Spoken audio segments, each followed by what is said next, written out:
Hi everyone. आज की इस वीडियो में हम basic concepts and ideas in education जो बीए प्रोग्राम सेमेस्टर 1 में पढ़ाया जाता है, इसका हम पीवाईक्यू एग्जामिनेशन पैटर्न और कुछ इंपॉर्टेंट क्वेश्चंस हैं वो डिस्कस करेंगे। इस क्वेश्चन पेपर के अलावा भी हम कुछ क्वेश्चंस हैं जो डिस्कस करने वाले हैं, तो आप वीडियो को पूरा और लास्ट तक देखें।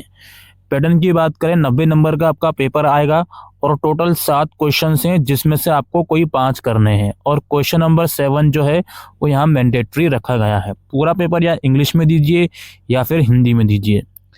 पहला क्वेश्चन है, explain the idea of dialogical education as elucidated by Paulo Freire द्वारा स्पष्ट किए गए संवाद शिक्षा के विचार की व्याख्या करें। उसके बाद है, how is education different from schooling, illustrate with the help of example.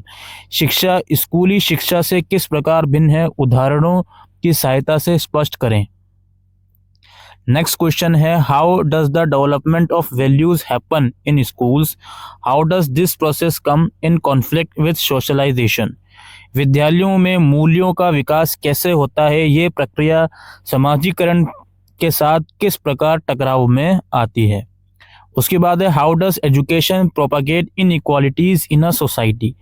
शिक्षा किसी समाज में असमानता कैसे फैलाती है।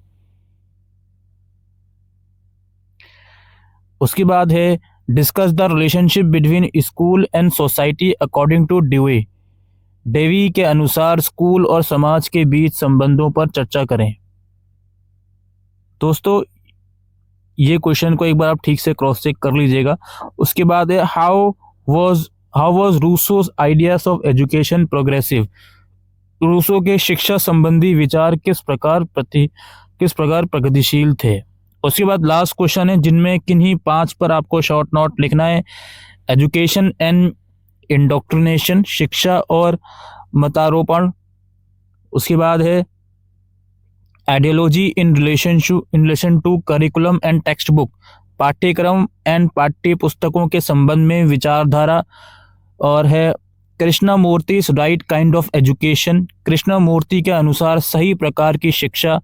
Banking concept of education of Freire के बैंकिंग शिक्षा की अवधारणा। और इंटरडिसिप्लिनरी नेचर ऑफ एजुकेशन, शिक्षा की विषयी प्रकृति। और school as an agent of socialism, समाजीकरण के एजेंट के रूप में स्कूल। तो ये तो इसका पीवाईक्यू था। अब कुछ और क्वेश्चंस हैं जो हम डिस्कस करने वाले हैं, तो शुरुआत करते हैं। पहले हमने डिस्कस किया है, मतलब क्वेश्चन लेकर आए हैं, what do you understand by education as a process, distinguish among various form of education with suitable examples.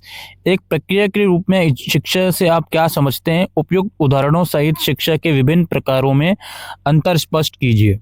उसके बाद है, education is a life long process, justify the statement with example. शिक्षा एक आजीवन प्रक्रिया है, उदाहरण सहित कथन की पुष्टि कीजिए। How is indoctrination different from education, उपदेश शिक्षा से किस प्रकार भिन्न है। उसके बाद है, what are the factors involve in the process of learning, सीखने की प्रक्रिया में कौन से कारक शामिल होते हैं। What is the role of teacher in the process of education, शिक्षा की प्रक्रिया में शिक्षक की क्या भूमिका है।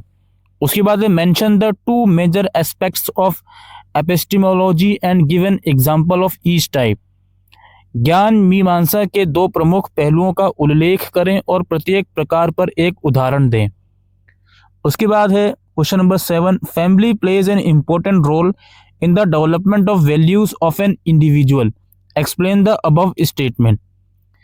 परिवार किसी व्यक्ति के मूल्यों के विकास में महत्वपूर्ण भूमिका निभाता है, स्पष्ट करें उपरोक्त कथन। उसके बाद है, what is the importance of values in human life, explain with suitable examples. मानव जीवन में मूल्यों का क्या महत्व है, उपयुक्त उदाहरण सहित समझाएं। Explain the term socialization, why there is a need of socialization. समाजीकरण शब्द की व्याख्या करें, समाजीकरण की आवश्यकता क्यों है। उसके बाद है, how does media play its role in the process of socialization, explain taking an example from your daily life. समाजीकरण की प्रक्रिया में मीडिया किस प्रकार अपनी भूमिका निभाता है, लेने की व्याख्या करें, आपके दैनिक जीवन के उदाहरण। अपने दैनिक जीवन के उदाहरणों के साथ इस कथन की व्याख्या करें। और इसमें जो मीडिया का रोल है, मीडिया के अलावा इसमें पूछा जा सकता है स्कूल या फैमिली का रोल कैसा है सोशलाइजेशन में, वो भी आप बता सकते हो। और 11वां क्वेश्चन क्या है, briefly throw light on the interrelationships of culture and education.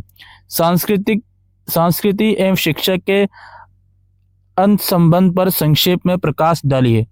उसके बाद है briefly discuss various basis of objective formation in education. शिक्षा में वस्तुनिष्ठ निर्माण के विभिन्न आधारों की संक्षेप में चर्चा करें। उसके बाद लास्ट में दोस्तों आपकी जो लास्ट वाली यूनिट है उसके अंदर कुछ फिलोसफर्स गिवन है एजुकेशन के, जिन्होंने अपने अपने तरीके से एजुकेशन के कॉन्सेप्ट को डिफाइन करा है अलग अलग थ्योरीज के थ्रू। तो उसमें टोटल आप लोगों के 5 फिलोसफर गिवन है लास्ट वाली यूनिट में। उस लास्ट वाली यूनिट में संभावना है कि 2 फिलोसफर के ऊपर फुल फ्लेज क्वेश्चन आ जाए। जो मैंने आपको PYQ दिखाया है उसमें जॉन डिवी के ऊपर क्वेश्चन आया हुआ है, उसमें रूसो के ऊपर क्वेश्चन आया हुआ है, इवन उसमें पॉल फ्री के ऊपर क्वेश्चन आया हुआ है। तो इन चीज़ों को आपको थोड़ा सा ध्यान में रखते हुए चलना है। अच्छा, शॉर्ट नोट में कृष्णमूर्ति का भी उसमें आया हुआ है। तो जो लास्ट वाली यूनिट है दोस्तों वो भी बहुत ज़्यादा इंपॉर्टेंट है। उसमें मैंने आपको कोई क्वेश्चन नहीं दिखाया, इसका मतलब ये नहीं है कि उसे आप छोड़ दो। मैं आपको दोबारा बता रहा हूँ, जो लास्ट वाली यूनिट है उसमें जो आपके एजुकेशन के अलग अलग फिलोसफर्स हैं जिन्होंने अपने अपने तरीके से एजुकेशन के कॉन्सेप्ट को डिफाइन करा है अलग अलग थ्योरीज की मदद से, वो वाला यूनिट में आप कम से कम 5 में से कम 4 फिलोसफर्स को ज़रूर पढ़ के जाइएगा, सो दैट एग्ज़ाम में आप अच्छा स्कोर करके आ सको। ठीक है, कोई थ्योरी तो ऐसी है, कोई फिलोसफर तो ऐसा है जो शॉर्ट नोट में भी आपसे पूछा जा सकता है। ऑलराइट, तो उम्मीद करता हूं दोस्तों आपको आज की इस वीडियो में दी गई जानकारी यूजफुल लगी हो, तो वीडियो को शेयर कीजिएगा।